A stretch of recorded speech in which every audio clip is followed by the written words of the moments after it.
மாதவிடாய்க்கான சட்டங்கள்ல முதல் சட்டம், மாதவிடாய் காலங்களில் ஒரு பெண்ணுக்கு தொழுகை இல்லை, நோன்பு இல்லை.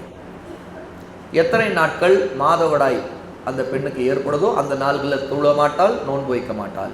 ஃபாத்திமா பின்த் அபி ஹுபைஷ் ரலியல்லாஹு அன்ஹா அவருடைய ஹதீஸ், ஃபஇதா அக்பலத்தில் ஹைதத்து ஃபதஇ ஸலாத். ரசூலுல்லாஹ் சொன்னாங்க, உனக்கு மாதவிடாய் வந்துவிட்டால் தொழுகை விட்டுவிடு. ஆயிஷா ரலியல்லாஹு அன்ஹா அறிவிக்கூடிய இந்த செய்தி புகாரில 320வது ஹதீஸ். ஃபாத்திமா பின்த் அபி ஹுபைஷுக்கு சொன்னதிலிருந்து தொழுகையை மாதவிடாய் காலங்களில் விட்டுவிடும்படி ரசூல் ஸல்லல்லாஹு அலைஹி வஸல்லம் கட்டளையிடுறாங்க. அதே போல தொழுகையை போல நோன்பை விட்டுவிட வேண்டும். ஆனால் நோன்பு மட்டும் மாதவிடாயிலிருந்து அந்த பெண் தூய்மை அடைந்த பிறகு கடமையான நோன்புகளை திரும்ப மீட்டி கதா செய்வது, திரும்ப வைப்பது கடமையாக இருக்கிறது. அப்போ நபி ஸல்லல்லாஹு அலைஹி வஸல்லமுடைய தடை தெளிவாக மாதவிடாய் காலங்களில் தொழுகைக்கும் நோன்புக்கும் தடை இருக்கு. அப்போ இதுல அல்லாஹ்வுக்கு ரசூல் கீழ்ப்படிவது இருக்கு. எப்படி அல்லாஹ்வுக்கு ரசூலுக்கு ஒரு பெண் கீழ்ப்படுகிறாள்? அல்லாஹ் தடுத்ததை அந்த நேரத்தில் விட்டு விடுகிறார். அல்லாஹ் கட்டளையிட்டதை எந்த நேரத்தில் அமல்படுத்த வேண்டுமோ அதை அவள் அமல்படுத்துவாள். இரண்டாவது சட்டம், மாதவிடாயிலிருந்து ஒரு பெண் தூய்மையாகிவிட்டால் நோன்பை கதா செய்ய வேண்டும்ங்கிற சட்டம். ஆகவே தொழுகை கதா செய்யப்படாது, ஆனால் நோன்பு கதா செய்ய வேண்டும். ஆயிஷா ரலியல்லாஹு அன்ஹா அறிவிக்கூடிய ஹதீஸ் இதுக்கு மிகப்பெரிய ஆதாரம். திருமிதியில 787வது ஹதீஸ், குன்னா நஹீது அலா அஹ்தி ரசூலில்லாஹி ஸல்லல்லாஹு அலைஹி வஸல்லம். நாங்கள், ஆயிஷா சொல்றாங்க, நபி ஸல்லல்லாஹு அலைஹி வஸல்லம் காலத்தில் மாதவிடாய் அடைபவர்களாக இருந்தோம். சும்ம நத்ஹுர் ஃபயமுருனா பிகதாஇ ஸௌமி வலா யமுருனா பிகதாஇ ஸலாத். நாங்கள் நோன்பை கதா செய்ய வேண்டும் என்று கட்டளையிடப்பட்டோம், ரசூலுல்லாஹ் கட்டளையிடுவாங்க. ஆனால் தொழுகையை கதா செய்யுமாறு கட்டளையிடப்படவில்லை. மூன்றாவது சட்டம், மாதவிடாய் பெண்ணுக்கு அவர்கள் காபத்துல்லாவை தவாப் செய்வது ஜாயிஸ் இல்லை, தடை செய்யப்பட்டது. இந்த தடை செய்யப்பட்ட வரிசையில் உலமாக்கள் குர்ஆனை தொட்டு ஓதுவதையும் தடை செய்திருக்கிறாங்க, மஸ்ஜிதில் அமர்வதையும் தடை செய்திருக்கிறாங்க.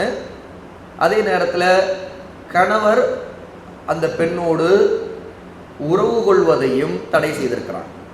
இப்போ இந்த மூன்றாவது சட்டத்தில் தடை சம்பந்தமான 4 விஷயங்களை பார்க்குறோம். முதலாவது தவாஃப், இரண்டாவது குர்ஆனை தொட்டு ஓதுவது, மூன்றாவது மஸ்ஜிதில் உட்காருவது, நான்காவது உடலுறவு கொள்வது. இந்த 4ல் 2 காபத்துல்லாவை தவாப் செய்வதும் கணவன் மனைவி சேர்வதும் தெளிவா ஹராம் என்பதில் எந்த கருத்து வேறுபாடு இல்லை. ஆனால் குர்ஆனை தொட்டு ஓதுவது, மஸ்ஜிதில் உட்கார்வது, இதுல சில கருத்து வேறுபாடு இருக்குது. ஒரு சாரார் குர்ஆனை ஓதலாம், தொட்டும் ஓதலாம் அப்படிங்கிறவங்க உலமாக்கல்ல. இன்னொரு சாரார் ஓதலாம் ஆனால் தொடாமல் ஓதலாம் அப்படிங்கிறவங்க. இதுல தொடக்கூடாது, தொட்டுதான் ஓதக்கூடாது என்று சொல்லக்கூடியவங்க கிளவுஸ் போட்டுக்கலாம் அல்லது ஏதாவது வேறு பொருள்களை வச்சு பக்கங்களை திருப்பிக் கொள்ளலாம் சொல்றாங்க. இந்த கூடாது என்கிற இந்த கருத்துக்கு வலுவான ஆதாரங்கள் இல்லை. சில கியாஸ், அது அனுமானம் சார்ந்த ஆதாரங்கள் இருக்கு. ஏன்னா அல்லாஹ் தஆலா குர்ஆன்ல லா யமஸ்ஸுஹு இல்லல் முத்தஹ்ஹரூன், இதை தூய்மையானவர்கள் தவிர வேறு யாரும் தொடமாட்டார்கள் என்று குர்ஆன்ல சொல்றான். அப்ப அந்த அடிப்படையில் ஒரு பெண் மாதவிடாய் காலத்தில் தூய்மை இல்லாத நிலை இருக்கும்போது அவள் தொடக்கூடாது. மஸ் என்றால் தொடுதல். அப்போ லா யமஸ்ஸுஹு, இதை தொடமாட்டார்கள் அல்லாஹ் சொல்றானே அப்படிங்கிற சில அறிஞர்கள் அதில் நேரடியாக சொல்லப்படுறது மலக்குகளை குறிக்கும். ஏன்னா தூய்மையானவர்கள்ங்கிறவங்க மலக்குகள் மட்டும்தான், அவங்க தொடுவாங்க. அதாவது அது அல்லௌஹுல் மஹ்ஃபூல் ஏட்டை குறிக்கும். காபிர்கள் குர்ஆன் ஜின் ஷைத்தான்கள் மூலமாக வருது அப்படிங்கிற ஒரு பொய்யை பரப்பும் போது அல்லாஹ் தஆலா இது ஜின் ஷைத்தான்கள் மூலமாக வர்றதில்ல, தூய்மையானவர்களை தவிர யாரும் இதை தொடமாட்டார்கள் அப்படின்னு சொல்றாங்க. அதாவது தொடுவது, ஓது, அதிலிருந்து பெறுவதுங்கிறது மலக்குகள், தொடுவது அல்லௌஹுல் மஹ்ஃபூல். ஆக ஜின் ஷைத்தான்கள் நெருங்க முடியாது. அது வானங்கள் இருக்கக்கூடிய அல்லௌஹுல் மஹ்ஃபூல் ஏட்டை குறிக்கும். ஆகவே நம்ம கையில் இருக்கிற பிரதி அது குறிக்காது. இதுதான் சரியான கருத்து. ஆனாலும் தூய்மையானவர்கள் தானே தொடுவாங்க, அல்லாஹ் அங்கே மலக்குகளை குறிப்பிட்டாலும் அது நமக்கு ஒரு சமிக்கை. எதுக்கு? நாம் தூய்மை இல்லாத போது தொடக்கூடாது அப்படிங்கிற சமிக்கை. அது அப்படிங்கிற அடிப்படையில் அறிஞர்கள் சில இந்த கருத்தில் இருக்கிறாங்க. ஷேக் ஃபௌசானும் அந்த கருத்தான். ஆனால் ஹதீஸ் துறை அறிஞர்கள் ரொம்ப வலுவான கருத்தாக நாம் அறிகிறது, அல்லாஹ் மிக அறிந்தவர். இதுக்கு கூடவே கூடாதுங்கிறதுக்கு தெளிவான வெளிப்படையான ஆதாரங்கள் இல்லை. வேண்டுமென ஒரு பேணுதல் ஒரு நல்லது அப்படிங்கிற அடிப்படையில் ஒரு சில அறிஞர்கள் சொல்லியிருக்கிறாங்க. ஆனால் கூடாதுங்கிறதுக்கு வலுவான ஆதாரம் இல்லை. அதாவது தவாப் கூடாதுன்னோ, தொழுகை கூடாது, நோன்பு கூடாது, உறவு கொள்வது கூடாதுங்கிற மாதிரி ஒரு ஹராமுங்கிற ஆதாரம் இல்லை இதற்கு. ஆகவே சிறந்த கருத்தாக நாம் அறிகிறோம், அல்லாஹ் மிக அறிந்தவன். ஆகவே ஒரு பெண் அந்த மாதிரி நேரத்தில் தொட்டு ஓதுவதை நாம் குறை சொல்ல முடியாது. அப்படி சிலர் அதை தயங்கினார்கள் என்றால் அவர்களை நாம் குறை சொல்ல முடியாது. ஆதாரங்களை விளங்குறதுல உள்ள வித்தியாசம். இன்னொரு கருத்து மஸ்ஜிதில் உட்கார்வது. இதுலேயும் கருத்துபாடு உலமாக்கள் இருக்குது. இதுலேயே ஹதீஸ் துறை அறிஞர்கள் ரொம்ப வலுவான கருத்துன்னா அதற்கு ஆதாரம் இல்லை என்பதுதான். அதாவது மஸ்ஜிதில் ஒரு பெண் நுழைவது உட்கார்வது கூடாதுங்கிற கருத்தில் அந்த கருத்தை சொல்லக்கூடிய அறிஞர்கள் எந்த ஆதாரத்துக்காக அந்த ஆதாரத்திலேயே கூடுங்கிறதுக்கும் கருத்து இருக்குங்கிறதுக்கு ஒரு ஆதாரம் இருக்கு. மஸ்ஜிதில் தொழுகை நடக்கக்கூடிய இடத்துல உட்காருவதை தவிர்க்கணுமே தவிர, ஆனால் மஸ்ஜிதுக்கு நுழையக்கூடாதுங்கிறதுக்கு தடை வெளிப்படைய ஆதாரம் வரல. ஆகவே சில நேரங்களில் மஸ்ஜிதில் பயான் கேட்கவோ அல்லது ஒரு வகுப்பை படிக்கிறதுக்காகவோ ஒரு பெண் நுழைய வேண்டிய தேவை வந்துச்சுன்னா தொழுகையாளிகள் தொழக்கூடிய அந்த சஃப் இடத்துக்கு போவதை தவிர்த்து கொள்ளணுமே தவிர அவங்க மஸ்ஜிதுக்குள்ளே போகவே கூடாது, தடுக்க முடியாது அப்படின்ட்டு ஹதீஸ் துறை அறிஞர்களில் இமாம் முக்பில் ரஹிமஹுல்லா இந்த மாதிரி சில அறிஞர்கள் சொல்லியிருக்காங்க. ஏன்னா அதுக்கு தெளிவான ஹதீஸ் ஆதாரம் வரலைங்க. இந்த கருத்து ஒரு ரொம்ப சுவாரஸ்யமாக டிஸ்கஷன், அதனுடைய நேரம் நிறைய போயிடும். அத்தியா ரலியல்லாஹு அன்ஹாவுடைய ஒரு ஹதீஸ் இருக்குது. ஈது தொழுகைக்கு ரசூல் ஸல்லல்லாஹு அலைஹி வஸல்லம் மாதவிடாய் பெண்களையும் வர சொல்லும்படி கட்டளையிடுறாங்க. எந்த அளவுக்குன்னா அவர்கள் பெண்களுக்காக ஒதுக்கப்பட்ட இடத்துல உட்கார்ந்து கொள்ளட்டும் அப்படின்னு சொல்கிறாங்க. அப்போ தொழுகை இடம் அந்த பக்கம் உட்காருவதற்கான இடம் தனியாக, மாதவிடாய் பெண்கள் மட்டும் உட்கார்ந்துருப்பாங்க அங்கே அப்படிங்கிறது. அப்போ இந்த ஆதாரத்தை வைத்து அறிஞர்கள் ஒரு சாரார் பாருங்கள், அந்த ரசூல் ஸல்லல்லாஹு அலைஹி வஸல்லம் முஸல்லாவுக்கு வர சொல்லும்படி கட்டளையிடுறாங்களே, பொதுவாகவே வராதவங்களாக இருக்கிறவங்க தானே அவங்க, அதனால தான் இங்கே வர சொல்கிறாங்க. எப்பவுமே மஸ்ஜிதுக்கு வர்றவங்களா இருந்தால் ரசூலை சொல்லியிருக்க மாட்டாங்கல்ல, அவங்க தான் எப்போ வர போகிறவங்க தானே சொல்லியிருப்பாங்களே. அப்போ ரசூலுல்லாஹி ஸல்லல்லாஹு அலைஹி வஸல்லம் மாதவிடாய் பெண்கள் மஸ்ஜிதுக்கு வருவது வழக்கத்தில் இருக்கல, பள்ளிவாசலுக்கு அந்த காலத்தில் வரமாட்டாங்க அந்த நேரத்தில். அப்போ வராது இருக்கிறவங்க இதுக்கு வராமல் இருந்துருவாங்கங்கிற காரணத்துக்காக ரசூல் ஸல்லல்லாஹு அலைஹி வஸல்லம் ஈது தொழுகைக்கு திடலுக்கு வர சொல்கிறாங்க அப்படிங்கிற இந்த ஆதாரத்தை வைத்து அந்த அடிப்படையில் இது ஒரு பெரிய ஆதாரம், ஒரு மாதவிடாய் பெண் மஸ்ஜிதுக்குள்ளே வரக்கூடாதுங்கிறது அப்படின்னு சொல்கிறேன். அதாவது ஃபிக்ஹுங்கிறது மார்க்க சட்டங்களை எப்படி அறிஞர்கள் ஒரே செய்தியை ரெண்டு விதமாக புரிவாங்க அப்படிங்கிறதுக்கு இது ஒரு ஆதாரம். அதனால் கருத்துப்பாடு எப்படி வருதுங்கிறத விளைவிக்கணும். இல்மை தேடுங்கள் சகோதர சகோதரிகளை. அதான் இல்முங்கிறது தொடர்ந்து தேடப்படுவது. இதை மறுக்கூடிய அறிஞர்கள் இன்னொரு அழகான ஒரு விஷயம் சொன்னாங்க. அதே செய்தி தான் மிகப்பெரிய ஆதாரம் வரலாம் அப்படிங்கிறது அப்படின்னு. ஏன்னா ரசூல் ஸல்லல்லாஹு அலைஹி வஸல்லம் அந்த மாதவிடாய் பெண்களை வர சொன்ன பிறகு அவங்கள தொழுகை இடத்தில் தவிர தனியாக உட்கார்ந்துக்க சொன்னாங்க. அப்போ ஒரு பெண் மஸ்ஜிதுக்கு வருவதின் நோக்கம் தொழுகை இல்லை அப்படின்னா அந்த பெண் தனியாக உட்கார்ந்து பயான் கேட்கவோ அதற்காக உள்ளே வருவதோ என்ன தடை இருக்கு? தடை இல்லையே. ரசூல்லா வர வேண்டாம்னு சொல்றதுன்னா அப்ப தொழுகைக்காக தானே கூடாது, அதாவது தொழுகையே கூடாது, அதனால வரக்கூடாது. தொழுகை காரணம் இல்லைன்னா வேற என்ன காரணம் இருக்கலாம்? அப்படின்னு இல்மு தேடுவதற்காக இருக்கலாம். அப்போ ஒரு பெண் மஸ்ஜிதுக்கு வருவதின் நோக்கம் இல்மு தேட வேண்டும் என்பதற்காக அல்ல பயான் கேட்க வேண்டும் என்பதற்காக வருவதாக இருந்தா அந்த பெண் மாதவிடாய் பெண்ணா வரலாம் இருக்கு. அந்த அத்தியாவுடைய ஹதீஸ் முஸல்லாவுடைய பெருநாள் ஹதீஸே ஒரு ஆதாரம். ஏன்னா ரசூல் ஸல்லல்லாஹு அலைஹி வஸல்லம் பெண்கள் துவாவில் கலந்து கொள்ளட்டும் சொல்றாங்க. என்ன? ஈதுடைய துவாவில் கலந்து கொள்ளட்டும். ஏன்னா ரசூல் ஸல்லல்லாஹு அலைஹி வஸல்லம் குத்பால ஒரு துவாவை சேர்த்து செய்வாங்க. அந்த துவாவுக்கு சஹாபாக்கள் ஆமீன் சொல்லுவாங்க கண்டினியூவா. அப்போ அங்க வந்திருக்கிற பெண்கள் அவங்க தொழுகைக்காக வரல, துவாவில் கலந்து கொள்ளட்டும், அங்க இருக்கக்கூடிய நசியத்தை கேட்கட்டும். ஏன்? குத்பா கொடுக்கப்படும் இல்லையா? அப்ப அந்த குத்பாவை கேட்கட்டும் அப்படின்னு ரசூல் ஸல்லல்லாஹு அலைஹி வஸல்லம் அதனால தான் பெண்கள் வர சொல்றாங்க. அப்ப பெண்ணை வர சொன்னதுக்கு ரசூலுல்லாஹ் மாதவிடாய் பெண் வரணும் இதுவரைக்கும் வீட்டை விட்டு வெளியே வராது, அதாவது கன்னி பெண், அதாவது திருமணத்துக்காக காத்திருக்கும் பெண். ரசூலுல்லாஹ்வுடைய காலத்துல பாலிகான பெண்ணை வெளியே அனுப்ப மாட்டாங்க. பாலிக ஆயிட்டாங்க, அதுக்கப்புறம் அவங்கள அந்த பிள்ளைங்களை வெளியே பார்க்கவே முடியாது. இதுதான் வழக்கம். அதுதான் சஹாபியாக்களுடைய சுன்னா. எதுக்கு வெளியே வர மாட்டாங்க? அவங்க அடுத்து திருமணம் முடித்த பிறகு தான் வீட்டை விட்டு வெளியே வருவாங்க. அதான் தேவைக்காக. அப்பதான் ஹிஜாப் போட்டு வெளியே வருவாங்க. இன்னும் சொல்லப்போனா அந்த மாதிரி பாலிகாணி பருவ வயது அடைந்த பெண்ணுக்கு ஹிஜாபே எப்ப இனி வெளியே வர போறாலும் அப்பதான் ஹிஜாபே தயாராகும். இது நம்ம வர போறது திரைக்குள்ளே தான் இருப்பாங்க, வீட்டுக்குள்ளேயே அவங்க இருப்பாங்க. வீட்டுக்கு அவங்களுக்கு திரை இருக்கும், தங்களை மறைத்து கொள்வாங்க. வெளியில இருந்து யாராவது வந்தா அவங்கள அவ்வளவு சீக்கிரம் பார்க்க முடியாது. வீட்டில் அவங்க தங்களை முழுக்க மறைச்சுக்குவாங்க. ஏன்னா அவங்க திருமணத்துக்காக தயாரா இருக்கிற பெண்கள். அவ்வளவுதான். ஷஹாபாவுடைய தீன் இதுதான். ரொம்ப இலகுவான, ரொம்ப யதார்த்தமான வாழ்க்கை. பாலிகான கல்யாணம் பண்ணி வச்சுருவாங்க, அவ்வளவுதான். பாலிகாவிட்ட கல்யாணம் பண்ணி வைப்பாங்க. ஆயிஷா எப்படி கல்யாணம் பண்ணி வச்சாங்க? ஏன்னா அந்த சூழல், அந்த அந்த அது வந்து மார்க்கத்தில் ஹராமும் அல்ல, ஹராமும் அல்ல. இன்னைக்கு நம்ம எதையுமே வந்து முஸ்லீம் அல்லாதவருடைய காபியருடைய கலாச்சாரம், சிந்தனைகள், வெஸ்டர்ன் தாட்ஸ், இதனுடைய பாதிப்புக்கு முஸ்லீம்கள் நிறைய ஆளாயிட்டாங்க. நவுது பில்லாஹி மின் தாலிக். அல்லாஹ் நம்மை பாதுகாக்கும். குஃபுரு உள்ள மக்களுடைய பாதிப்பு, சிந்தனை, மைண்ட் செட் அது வந்துடுச்சு. ஆனால் எல்லாமே ஆச்சரியமா, இது என்ன இப்படியா அப்படிங்க நினைக்கிறது. பாலிக ஆகாத பெண்ணும் திருமணம் செய்து வைக்கிறதுக்கு மார்க்கத்தில் ஜாயிஸ் உண்டு. ஆனால் நம்ம அதை செய்ய முடியாது. அதுதான் இப்போ உள்ள பிரச்சனை. பாலிக ஆனவங்களுக்கு செய்ய முடியாததான் இருக்குது நிலைமை. பாலிக ஆன பிள்ளைகளையே நாம் வாழக்கூடிய நாடுகளில் செய்ய முடியவில்லை, அவங்களுக்கு செய்து வைக்க முடியவில்லை. ஏன்னா சட்ட ரீதியான பிரச்சனைகள், தொல்லைகள். அதுக்காகவே நம்ம தாமதப்படுத்த வேண்டியது இருக்கு.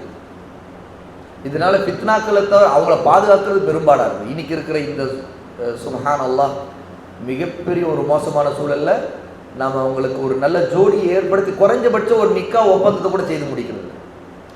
இன்னா இருக்கு உங்களுக்கு, இன்னா இருக்குன்னு சொல்லிட்டு பேசி வச்சாவது நம்ம வந்து பண்ணலாமா? அதுக்கான சூழல்கள் ஒன்றிணைஞ்சு வரவே மாட்டேங்குது. அது ஒரு பெரிய பித்னா. ஆண் பெண் இரண்டு சாரா இருக்குமே தான். அப்போ இன்னைக்கு வந்து பாலிகானவங்களுக்கு நம்ம வந்து திருமணம் செய்து வைக்கிறதுக்கு ஒரு பக்கம் படிப்பு, வேறு வேறு கமிட்மெண்ட்ஸை காரணமாக்கி தள்ளி போடுற இயல்பு நிலை, இன்னொரு பக்கம் நிர்பந்திக்கப்படுற நிலை. நான் தாய் தந்தை விரும்பி அவங்களுக்கு எல்லா வகையிலும் சப்போர்ட் பண்றதுக்கு நாம் மனநிலையில தயாராக இருந்து அந்த பெண்ணுக்கு நம்ம அதற்கான கல்வியை, அறிவை கொடுத்து அவங்களை திருமணம் செய்து வைக்கலான்னா கூட வயது எல்லைகள், இந்த பிரச்சனைகள்னால நம்மால வந்து சுதந்திரமாக நம்முடைய பிள்ளைகளை பாதுகாக்கிறது ஒரு மிகப்பெரிய ஒரு சோதனையாக இருக்குது. அல்லாஹ் பாதுகாக்கணும். ஆகவே நல்ல சஹாபாக்கள் காலத்தில் அதெல்லாம் இல்லை. அவங்கெல்லாம் பாலிகானோனே திரைக்குள்ளதான் இருப்பாங்க, திருமணம் செய்து வச்சுருவாங்க, கணவன் வீட்டுக்கு அனுப்பி வச்சுருவாங்க. நல்ல உபதேசங்களை சொல்லி அவங்களுக்கு தரபியத் செய்து அவங்களுக்கு தேவையான அறிவுரை கொடுத்து அவங்களை வளர்த்து அவங்களுக்கு தேவையான மார்க்க சட்டங்களை கற்றுக் கொடுத்து கணவனிடம் எப்படி நடந்து கொள்ள வேண்டும், அல்லாஹ் தஆலா எதுக்கு நம்மை படைச்சிருக்கிறான், இபாதத்துக்காக படைச்சிருக்கிறான், இபாதத்தில் ஒன்று தான் நிக்கா, எல்லாம் சொல்லி கொடுத்து அவங்க சிறந்த பிள்ளைகளை வளர்க்கக்கூடிய தகுதி அறிவோடு அவங்கள வளர்த்துவாங்க. அவ்வளோதான். அதுக்கப்புறம் அவங்க திருமணம் செய்து வச்சுருவாங்க. இல்லைன்னா பாதுகாப்பு தங்களுக்கு நல்ல வரன் இருக்கா அப்படின்னா பாலிகாக விட்ட திருமணம் செய்து வச்சுருவாங்க. பாலிகாக வீட்டுக்கு அனுப்பி வைப்பாங்க. இது மார்க்கத்தில் அனுமதிக்கப்பட்ட ஒன்று. ஆகவேதான் குர்ஆனுடைய சட்டத்தில் இத்தாவுடைய சட்டம், குர்ஆன்ல பாலிகாகாத பெண்ணுக்கு கூட இத்தாவுடைய சட்டம் சொல்லப்பட்டிருக்கு. குர்ஆன்ல வந்திருக்கு பருவமடையாத பெண்ணுக்கும் அப்படின்னு. ஏன்னு கேட்டால் அந்த திருமண வாழ்க்கை அவங்க காலத்தில் இருந்திருக்கு. அதில் மார்க்கத்தில் ஆகமானது. அதை ஒரு காப்பியர்களுடைய கலாச்சார நோக்கில் கண்ணோட்டத்தில் பார்த்தா நமக்கு ஆச்சரியமாகவும் விருப்பம், ஒரு விதம் விகாரமாகவும் விசித்திரமாகவும் நமக்கு தெரியும். இன்னைக்கு ஒரு திருமணத்துக்கான காரணம்ங்கிறது ஒரு ஆண் பெண்ணுடைய ஆசையை தவிர ஒன்றுமே இருக்காது. அதுதான் உண்மையான நிலை. மார்க்கம் பார்க்கிறது அடிப்படை அதுதான். அதை தாண்டி கூடுதலாக பாதுகாப்பு, நல்ல ஒரு துணை, மார்க்கம் எல்லாமே கூட சேர்ந்து வர்றது. ஆனால் இயல்புல ஒரு ஆண் பெண் கவர்ச்சிங்கிறது பாலிகாக இருக்கணும் ஏதாவது நிபந்தனை இருக்குங்க? ஒரு நிபந்தனை. பள்ளிக்கூடத்தில் பிள்ளைங்களுடைய நிலை என்ன? ஒரு டீச்சர்கிட்ட கேட்டது, நர்சரி பிரைமரி ஸ்கூலில் டீச்சராக இருக்கக்கூடிய உங்கள்கிட்ட கேட்டால் தெரியும். ஏன் நாமெல்லாம் சின்ன பிள்ளைங்களில் ஒரு குழந்தையா சின்ன பையனா சின்ன பொண்ணா இருக்கிறவங்களுக்கு அவங்க ஸ்கூல் படிக்கும் போது இருந்த ஃபித்னாக்களை நமக்கு தெரியாமல் இருக்கு. கோ எஜுகேஷன் ஸ்கூலில் நடக்கக்கூடிய ஃபித்னாக்கள். அப்போ கவர்ச்சிங்கிறது எதார்த்தம். Gender attraction. ஜெண்டர் அட்ராக்ஷனை வழி நடத்துவது, அதில் உள்ள கட்டுப்பாடுகள் மூலமா அதில் உள்ள பிரச்சனைகளை தீர்ப்பது இஸ்லாமுடைய தனித்தன்மை. அதில் ஒரு லிமிட்டுக்கு மேலே போனால் திருமணத்தின் மூலமாகத்தான் அதை சரி செய்ய முடியுங்கிற இடம் வரும்போது அதுக்குத்தான் அவங்களுக்கான சூழ்நிலைகளை தாய் தந்தை சரியான பாதையை அமைச்சு கொடுக்குற பொறுப்பு அவங்களுக்கு. அப்போ இந்த சட்டம் பெண்கள் சஹாபாக்கள் காலத்தில் அவங்க மாதவிடாய் பெண்ணாக இருந்தாலும் வீட்டை விட்டு வர மாட்டாங்கன்னா பள்ளிவாசலுக்கு போக மாட்டேன், எனக்கு தொழுகை இல்லைங்கிறதா காரணம். சரி, வேறு காரணங்களுக்காக போகலாமா? அப்படி காரணம் இருந்தால் போகலாம் என்பதற்கு தான் உம்மு அத்தியாவுடைய ஹதீஸை அறிஞர்கள் ஆதாரமா மற்றவர்கள் குறிப்பிட்டிருக்கிறாங்க. ஏன்னா அந்த ஹதீஸில் மாதவிடாய் பெண்கள் சொல்ல வர சொல்றாங்க, அவங்கள பெண்களுக்கு தனி இடத்துல உட்கார சொல்றாங்க. அப்போ இதுல இருந்து என்ன சட்டம்னா, பள்ளிவாசலுக்கு வந்தால் ஒரு மாதவிடாய் பெண் தொழுகை இடத்திற்கு போவதை தவிர்த்துக்கணும். தொழுகை இடம் அந்த இடத்துல உட்கார்வை தவிர்த்துனா கொஞ்சம் ஒதுக்கி கொஞ்சம் தள்ளி உட்கார்ந்துக்கணும். அப்போ மார்க்க விஷயங்களை அதுக்காக கேட்டுக்கொள்வது தடை இல்லை அப்படிங்கிறது. ஷேக் ஃபௌசான் ஹபிதஹுல்லா அவங்க இந்த கருத்துல இல்லை, அதனால அவங்க அதையும் சேர்த்து குறிப்பிடுறாங்க. ஆனால் நம்ம கூடுதலாக சட்டங்களை தெரிஞ்சுக்கிறது தப்பு இல்லை.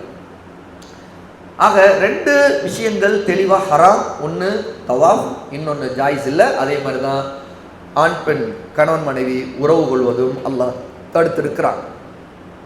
அதே நேரத்தில் ரசூல் ஸல்லல்லாஹு அலைஹி வஸல்லம் ஒரு ஹதீஸ் வந்திருக்குது. அனஸ் ரலியல்லாஹு அன்ஹு அறிவிக்கிறாங்க, சஹீஹ் முஸ்லிமில் இடம்பெறக்கூடிய ஹதீஸ், 302வது ஹதீஸ். இஸ்னஉ குல்ல ஷைஇன் இல்ல நிக்காஹ். ஆணுக்கு ரசூலுல்லாஹ் சொல்றாங்க, நீங்கள் உங்கள் மனைவிகளிடம் நீங்கள் அனைத்தையும் மேற்கொள்ளுங்கள் உறவை தவிர. அதாவது உடல் உறவை தவிர அனைத்தும் மாகுமானது. அதாவது ஒரு கணவன் மனைவி முத்தமிட்டுக் கொள்வது, கட்டி அணைப்பது, இது இந்த மாதிரியான இன்பங்கள் அவங்க பெற்றுக்கொள்வது மார்க்கத்தில் ஹராம் அல்ல. ஆகவே உடல் உறவு மட்டும்தான் தடை செய்யப்பட்டது அப்படிங்கிறது இதில் உள்ள சட்டம். ஆனால் இதில் கூடுதலான சட்டம், அவங்க இந்த மாதிரி நேரத்தில் தாங்கள் தங்களுடைய கட்டுப்பாட்டை தாண்டி உறவுக்கு போயிடுவோம்னு நினைச்சா கட்டாயம் அதிலே அவங்க எச்சரிக்கையாக இருக்க வேண்டும். ஆகவே அதிலே அவங்க பாவத்தின் பக்கம் விழுந்துறவங்க எச்சரிக்கையாக இருக்க வேண்டும். ஆகவே இந்த விஷயத்தில் ரசூல் ஸல்லல்லாஹு அலைஹி வஸல்லம் கணவன் தன் மனைவியின் பிறப்புறுப்பு தவிர மற்ற பகுதிகளால் மகிழ்ச்சி அடைந்து கொள்ளலாம் என்று குறிப்பிடுறாங்க. அடுத்த சட்டம், மனைவி மாதவிடாய் உடைய பெண்ணாக இருக்கும்போது ஒரு கணவன் தலாக் சொல்ல வேண்டிய இடத்தில் இருக்கும்போது அவன் அந்த தலாக் சொல்லக்கூடாது, அது செல்லாது. மாதவிடாய் நேரத்தில் தலாக் செல்லாது. யா அய்யுஹன் நபியு இதா தல்லக்துமுன் நிஸா ஃபதல்லிகுஹுன்ன லிஇத்ததிஹின். நபியே, நீங்கள் மூமினான பெண்களுக்கு சொல்லுங்கள், மூமினான ஆண்களுக்கு சொல்லுங்கள், நீங்கள் உங்கள் மனைவிகளை தலாக் சொல்ல விரும்பினால் அவருடைய இத்தாவின் ஆரம்பத்தில் கூறி இத்தாவை கணக்கிட்டுக் கொள்ளுங்கள். இந்த இத்தாவின் ஆரம்பம்ங்கிறது எங்கிருந்து தொடங்கும் கேட்டால், ஒரு பெண் மாதவிடாய் சுத்தமானதுன்னு தொடங்கும். மாதவிடாய் இருக்கும்போது அந்த பெண்ணுக்கு சட்டம் இல்லை, அதாவது அந்த பெண்ணுடைய இத்தாவே தொடங்க. ஏன்னு கேட்டால் அந்த தலாக் செல்லாது. ஒரு கணவன் அந்த நேரத்தில் தன் மனைவி தலாக் சொன்னார் என்றால் அது தலாக் கணக்கிடப்படாது. அந்த கணவர் மனைவி சுத்தமடைந்து தொழுகை ஆரம்பித்த பிறகுதான் தலாக் சொல்ல வேண்டும். பிறகு அதிலிருந்து தான் இத்தா ஆரம்பிக்கும். அப்போ அதைத்தான் அல்லாஹ் தஆலா சூரா தலாக்குடைய முதல் ஆயத்தில் 65வது சூராவுடைய முதல் ஆயத்திலே சொல்லுகிறான். ஆகவே இத்தாவுடைய ஆரம்பத்தில் இத்தாவை அதிலிருந்து கணக்கிடுங்கள் அப்படிங்கிற சொல்றோம். இப்போ மனைவி மாதவிடாய் ஏற்பட்டவளாக இருக்கும்போது இந்த மாதிரி தலாக் சொன்ன ஒரு சஹாபிய ரசூல் ஸல்லல்லாஹு அலைஹி வஸல்லம் உடனே அந்த பெண்ணை நீ சேர்த்துக்கொள் அப்படின்னு சொன்னாங்க. ஆகவே நீ அந்த தலாக் செல்லாது என்றும் சொல்லிட்டாங்க. ஆக இதுல சட்டம், ரத்தம் நின்று விட்டால் அந்த பெண் தூய்மை அடைந்து விடுவாள். அதாவது மாதவிடாய் நின்று விடுவது, அதற்கு பிறகு குளித்து அதிலிருந்து அந்த குளிப்பு கடமையான குளிப்பாக இருக்கிறது, அதிலிருந்து அவர்களுடைய எல்லா கடமைகளும் ஆரம்பிக்கும். அப்போ தொழுகை தொழ வேண்டும், கடமையான நோன்பு இருந்தால் நோன்பு வைக்க வேண்டும், மற்றதெல்லாம் அதற்கு முன்பு தடுக்கப்பட்டதெல்லாம் அனுமதிக்கப்படும். அது உடல் உறவாக இருக்கட்டும், எல்லாமே அனுமதிக்கப்பட்டதா. ஒரு பெண் மாதவிடாய் முடிந்த பிறகு மஞ்சள் நிறத்திலோ அல்லது மண் நிறத்திலோ இரத்தத்தை பார்த்தால் அதை கணக்கில் எடுக்கக்கூடாது. இந்த மஞ்சள் நிற திரவமோ அல்லது மண் நிறத்திலோ இருந்தால் அது மாதவிடாய் இரத்தத்தில் கணக்கில் வராது. அத்தியா ரலியல்லாஹு அன்ஹா அவருடைய ஹதீஸ் குன்னா லா நுஅத்துல் குத்ரத வல் வஸ்ஸுஃப்ரத ஷைஆ. புகாரில 326 ஹதீஸ். நாங்கள் தூய்மை அடைந்த பின்பு மண் நிறத்திலோ அல்ல மஞ்சள் நிறத்தில் இரத்தத்தை கண்டால் அதை நாங்கள் கணக்கில் கொள்ள மாட்டோம் என்று சொல்றாங்க. அப்ப மாதவிடாய் இரத்தம்ங்கிறது இரத்தத்தின் அந்த கடுமையான நிறத்தோடு இருக்க வேண்டும். இரத்த சிவப்பு அல்லது கரும் இரத்தம் அல்லது அந்த மாதவிடாய் பெண்ணுக்கு ஏற்படக்கூடிய அந்த இரத்தத்தின் ஒரு வித வாடை, எப்போதும் வழக்கமாக இருக்கக்கூடிய வாடை, இது எல்லாமே தான் கணக்கிடப்படும். மண் நிறத்தில், அதாவது ஒரு வித சாம்பல் நிறத்திலோ அல்லது மஞ்சள் நிறத்திலோ இருக்கக்கூடிய இரத்தத்தை கணக்கில் கொள்ள மாட்டோம்ங்கிறாங்க. இப்போ இதில் ஷேக் ஃபௌசான் இப்போ ஒரு சட்டம் குறிப்பிடுறாங்க. ஒரு பெண் சூரியன் மறைவதற்கு முன்பே மாதவிடாய் அல்லது பிரசவத்திட்டு ரெண்டுத்துலையுமே சரி அதிலிருந்து தூய்மையாகிவிட்டால் அந்த பெண் மீது அந்த நாளுடைய புகரும் அசரும் தொழுவது கடமையாகுங்கிறாங்க. சூரியன் மறைவதற்கு முன்பே எப்படி தூய்மை அடையும், நின்றுச்சு தொழுகை இனி குளித்து ஆரம்பிக்கலாம் அப்படின்னா, அப்போ அவங்களுக்கு உதாரணத்துக்கு அசர் நேரத்துக்கு பிறகு இனி வராதுன்னு உறுதியாக தெரிஞ்சிருச்சு அப்படின்னா அவங்க இனி அடுத்து தொழுகை ஆரம்பிக்க போறாங்க. அப்படி அந்த தொழுகை ஆரம்பிக்கிறது அப்படின்னு வந்தா இது சூரியன் மறைவுக்கு முன்னே நடந்துருச்சா? அப்படியா? அப்படி என்றால் சட்டம் அவங்க துகரும் தொழனும் அசரும் தொழணும். ஃபஜ்ர் தொழுகைக்கு முன்பே அவங்க தூய்மை அடைஞ்சிட்டாங்க அப்படின்னா இப்ப அதோடைய சட்டம் பாருங்க எப்படி மாறுது. ஃபஜ்ர் தொழுகைக்கு முன்னாடியே அவங்க தூய்மை அடைஞ்சிட்டாங்க. இப்ப என்ன செய்வாங்க? குளிச்சுட்டு தொழுவாங்க, ஃபஜ்ர் தொழுவாங்க. அப்ப அதோடைய சட்டம் அப்போது அவர்கள் மக்ரிபையும் இஷாவையும் தொழணும். மக்ரிபையும் தொழணும், இஷாவையும் தொழணும். ஏன்னா தூய்மை அடைஞ்சிட்டாங்க. ஏன் அப்படின்னா ஃபஜ்ருக்கு முன்னாடியே. மக்ரிபுக்கு முன்னாடி தூய்மை அடைந்து விட்டால் துஹரும் அசரும் தொழணும். ஃபஜ்ருக்கு முன்னாடியே தூய்மை அடைந்து விட்டால் அவர்கள் மக்ரிபையும் தொழணும், இஷாவையும் தொழணும். ஏன் அப்படின்னு கேட்டா தொழுகை கடமையாகக்கூடிய நேரத்திற்குள் அவர்கள் தூய்மை அடைந்ததுதான் காரணம். சரி, அப்படி பார்த்தா அசர் தானே தொழலாம், ஏன்னா மக்ரிபுக்கு முன்னாடி அசர் தானே, அசர் தொழுவதே போதுமாகாதா அப்படின்னா அசரை எது கடமையாக்குது அதுதான் துஹரை கடமையாக்குது. ஏன்னு கேட்டா ஒரு நாள் தொடங்குறது நமக்கு மக்ரிபில் இருந்து, அப்ப இரவு தொடங்குது. இரவின் நேரம் மக்ரிபுடைய தொழுகை இஷாவுடைய தொழுகைக்குரியது. அந்த இரவு எது வரைக்கும் இருக்குது அப்படின்னா சுபுஹ் வர்ற வரைக்கும் இருக்குது. சரி, சுபுஹில் இருந்து என்ன நடக்குது அப்படின்னா சுபுஹுடைய நேரம் அடுத்து துஹர் அசர் வரைக்கும் அந்த தொழுகையுடைய நேரம் வந்தது. ரெண்டு பாதியா பிரிச்சுக்கணும். ரெண்டு பாதியா பிரிச்சுக்கிட்ட ஒரு நாளின் இரவு பகல் அப்படின்னு பிரிச்சுட்டோம்னா இப்ப தூய்மையானது எந்த பகுதி? அதான் இப்ப கேள்வி. தூய்மையானது இரவில் அப்படின்னா எதுவா இருக்கும்? இரவு எது வரைக்கும் இருந்துச்சு? ஃபஜ்ருக்கு முன்னாடி அவங்க தூய்மை அடைஞ்சுனா அது வரைக்கும் இரவு தானே. அப்ப அப்படி என்றால் அந்த இரவு தூய்மை அடைந்ததால் அவர்கள் மக்ரிபு அந்த இரவு ஆரம்பித்த அந்த நேர தொழுகையையும் அவர்கள் தொழணும், இஷாவையும் தொழணும். அடுத்து ஃபஜ்ர் தொழதான் போறாங்க. ஏன்னுட்டா அவங்க இப்ப தூய்மை அடைஞ்சிட்டாங்க ஃபஜ்ருக்கு முன்னாடியே. ஏன்னா அது பகலுடைய ஃபஜ்ர் வந்ததுலேருந்து பகலுக்குள்ள சட்டம் அது. இப்போ அதே மாதிரிதான் ஃபஜ்ரை அவங்க தொழுகக்கூடியவங்க அதற்கு முன்னாடி வரைக்கும்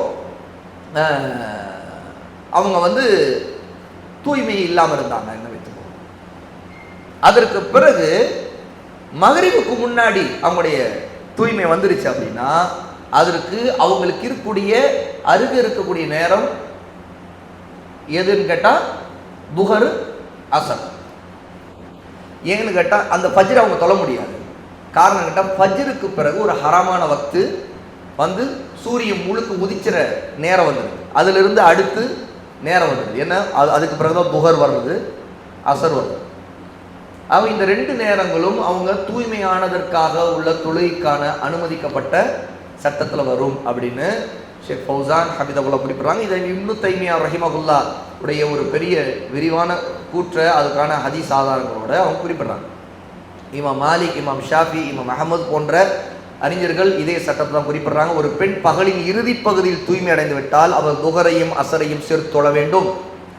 இரவினுடைய இறுதி பகுதியில் தூய்மை அடைந்து விட்டால் மக்ரிபி இஷாவையும் சேர்த்து தொழ வேண்டும். இதுதான் அப்துல் ரஹ்மான் இப்னு அவுஃப், அபூ ஹுரைரா ரலியல்லாஹு அன்ஹு, இப்னு அப்பாஸ் ரலியல்லாஹு அன்ஹு ஆகியோரிலிருந்து அறிவிக்கப்படக்கூடிய ஹதீஸ்களிலிருந்து அறியப்படுகிற செய்தி அப்படிங்கிறாங்க. இவன் இப்னு தைமியாவுடைய இந்த கூற்று கொஞ்சம் விரிவான கூற்று, நான் சுருக்கமாக இங்கே சொல்றேன். ஏனென்றால் காரணம் இருக்கும் பட்சத்தில் ஒரு பெண் தூய்மை அடைந்து விட்டால் துஹருடைய நேரம் மீதம் இருக்கிறது, அந்த காரணத்தோடய அது சம்மந்தப்படுறாங்க அவங்க அப்படின்ட்டு இங்க செய்தி இருக்கு. இது கூடுதலாக நம்ம தெரிஞ்சுக்கிற விஷயம். இதுதான் மாதவிடாய் பற்றிய அடிப்படையான சட்டங்கள்.